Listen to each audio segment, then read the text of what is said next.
close grip, fat bar chest press with chains. A couple things I want to go over with you with the fat bar. Number one, this is a really big diameter fat bar.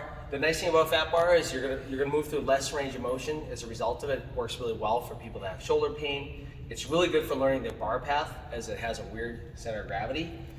Finding your grip on here is a little bit different.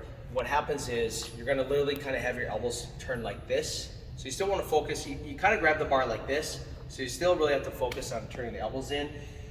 As always, when you do just your normal grip, you take your thumb to your thigh, come straight up, and then you're gonna adjust in or out a little bit based on your preference. So for me, I know I like my grip right about here, and my grip, you gotta turn in a little bit.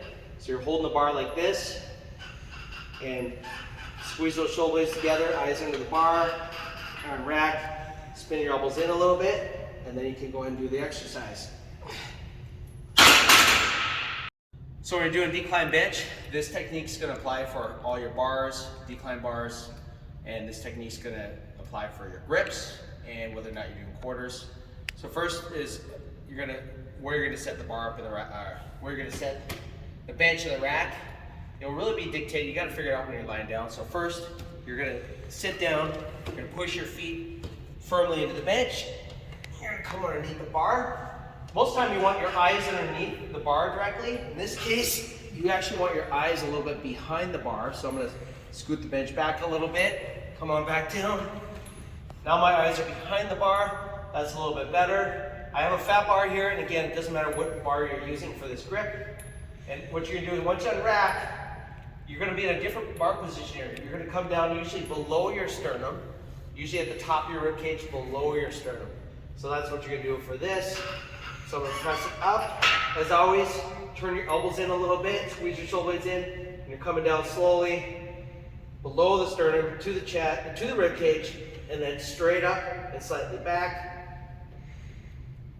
Straight up and slightly back. Although the bar is gonna move a little bit more in a straight line. You won't be pushing the bar backwards too far on this one. It's gonna be moving through more of a straight line. So I'm gonna teach you how to find your optimal grip for just normal benching, whether it's a flat bench, barbell benching, barbell incline, barbell decline, and I'm also gonna show you close grip. So I'll show you how to do both of these in this video, in this segment.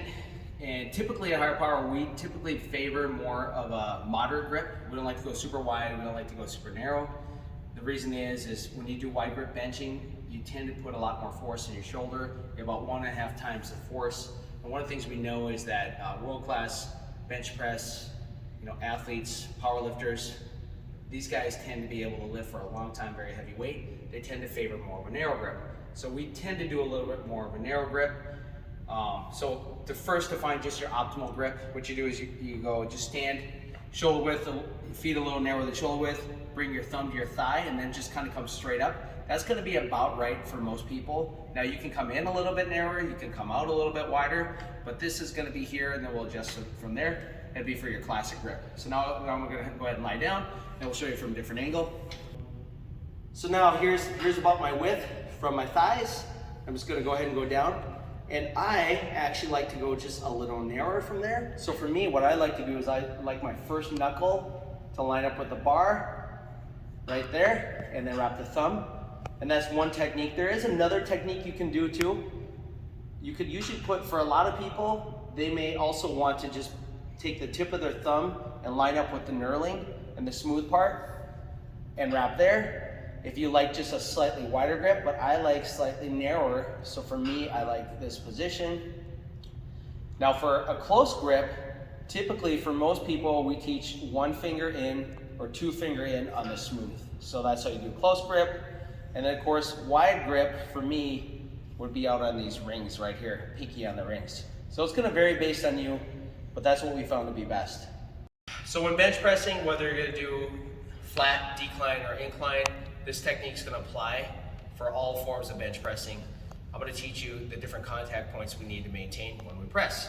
So first off is we're gonna sit down on the bench and we're gonna lie back. And what you wanna do is you wanna get your eyes underneath the bar. That's the first thing. So I'm gonna get the eyes right underneath the bar.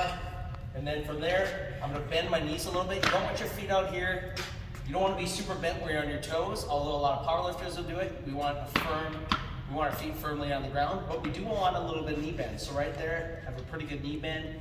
So that's a good position for me. That's gonna give me more solid base of support to press off of. Then from there, I'm gonna pop up my chest. I always wanna keep my head down and my butt down. So I have my feet down, that's contact 1 and 2, butt down, contact 3, shoulders down, and head down, okay? Now, next thing I'm gonna do is I'm gonna squeeze my shoulder blades together, really, really tight. That's really important that you always keep your shoulder blades anchored. So squeeze together, I'm gonna get my grip, and then from here, I'm gonna press up the bar. If you have a spotter, it's always good to have a spotter on the bench, not only in case you get stuck, but it does save your shoulders. If you're always unracking on your own, it's a little bit harder on your shoulders over time. So first thing I'm gonna do is I'm gonna press up, straight, bring the bars straight forwards. I'm gonna turn my elbows in a little bit, and then I'm slowly gonna come down either to the chest, or the biggest thing is range of motion. We always want a pain-free range of motion. Ideally, we're coming down to that chest, but if you're having a lot of pain, then you should use a range of motion that would be different for you. Maybe you would put a towel on your chest, or a board, or you would just simply stop. We want maximum pain-free range of motion. And another thing too, as far as with this grip, I always want, when I press, you don't want your elbows flaring out with any type of grip, okay? Whether you're super wide or narrow, you always want your elbows turned in a little bit. As you press, your elbows are turned in as opposed to being up here. If your elbows come above your 90 degrees, you're gonna have a lot of pain in your shoulder. You're gonna create shoulder problems in your shoulder. So keep your elbows down, below your shoulder, ideally somewhere between a 45 and 60 degree angle. One thing we should talk about is bar path too. What happens is when people press, a lot of times they're gonna press in their arm, they're gonna press forwards, they're gonna press up and forwards like this. You can see my arms at an angle towards my body as opposed to being 90 degrees. What you wanna do is keep your shoulder blades tight. You're gonna come down and the bar is gonna come down and slightly forwards. And then as you press, you're gonna press the bar up and slightly back. Down and slightly forwards, up and slightly back. But as you're pressing, your forearms should be vertical at all times. So what you wanna avoid is, avoid pressing forwards like that. Forwards like that, that's really hard on the shoulders and you have no leverage. Instead, keep your elbows under the bar at all times. Press up and slightly back, down and slightly forwards. And what you're doing is you're literally approaching, in the flat press, you're gonna be approaching your sternum. So you're always controlling down and your target is right around the sternum or right around the line of the nipples, slightly below.